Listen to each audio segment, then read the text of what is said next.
Well, hi there, Internet. My name's Court, and you've got courtside seats for my review of Ready Player One. Let's do it.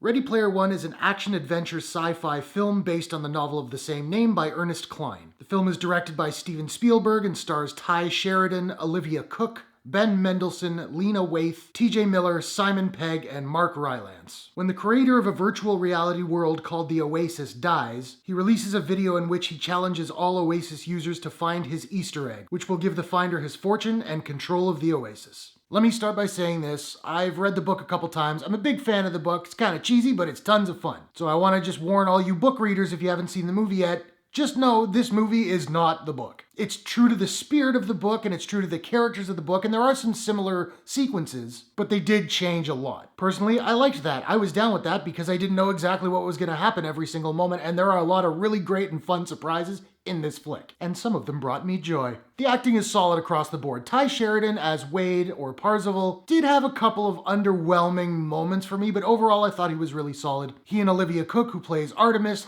they have wicked chemistry together. Olivia Cooke I recently saw in a movie called Thoroughbreds, and she's someone to keep your eye on. Ben Mendelsohn is slithery as ever as the villain of this film, and I loved what Mark Rylance was doing as James Halliday, the creator of the Oasis. The way he played his character, the sort of super genius with zero social skills. Kind of reminds me of me. I will say the Oasis does look really cool. It looks obviously very digital, but of course it does. That's what it is. And the film does a good job of cutting between the virtual world and the real world just to keep things fresh and keep the perspective. I wasn't fully on board with the look of the avatars at the beginning of the movie and even in the trailers, but I will say I got used to it very, very quickly. To a point where there's a sequence in this movie where they go into another movie. I'm not going to tell you which one because that would be spoiling it. I will say it was my favorite part of the entire flick, but they go in and I was like, wow, this set is perfect. This looks exactly like the original. They must have taken a lot of time building this set, and then I was like, wait a second, all of this is digital. Like, I forgot that these avatars were digital. That's how locked in I was. Alan Silvestri's score is really good. I also really like the soundtrack. It's got some 80s classics like Jump by Van Halen, We're Not Gonna Take It by Twisted Sister. My only issue is they were really low in the mix. Remember that trailer where you see King Kong and Jump comes on and it like kicks in? It doesn't in the movie. Neither of them do. None of the songs really do. They're low in the mix. And I don't think it was a problem with the sound at my theater because I've heard other people complain about this.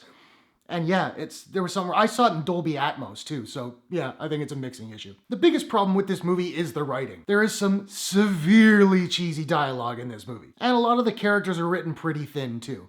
However, I will say all of that is true of the book. And don't get me wrong, I love the book, but some of the dialogue is cheesy and most of the characters are kind of thin. I know a lot of people are worried about the nostalgia in this movie. Is it just going to be cheap, forced nostalgia just to try and get us to enjoy the movie where there's nothing else going on in the movie? There are moments of that. There are moments where it feels forced or just tacked on. For the most part, though, I would argue that the Easter eggs, the nostalgia are earned and that they serve the story very well. And it totally made me feel like a kid in a very good way. Unless you're a crazy 3D person, I wouldn't recommend seeing this in 3D for a couple of reasons. Particularly at the beginning of the movie, Spielberg moves the camera in such a way, there's a lot of spinning, dipping, almost like it's on a roller coaster. And I know for me, those kind of things get exacerbated with 3D. I'd heard about this, so I took a preemptive Gravol, so I was fine.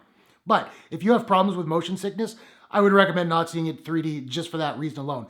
But also, 3D always makes it a little bit harder to see things.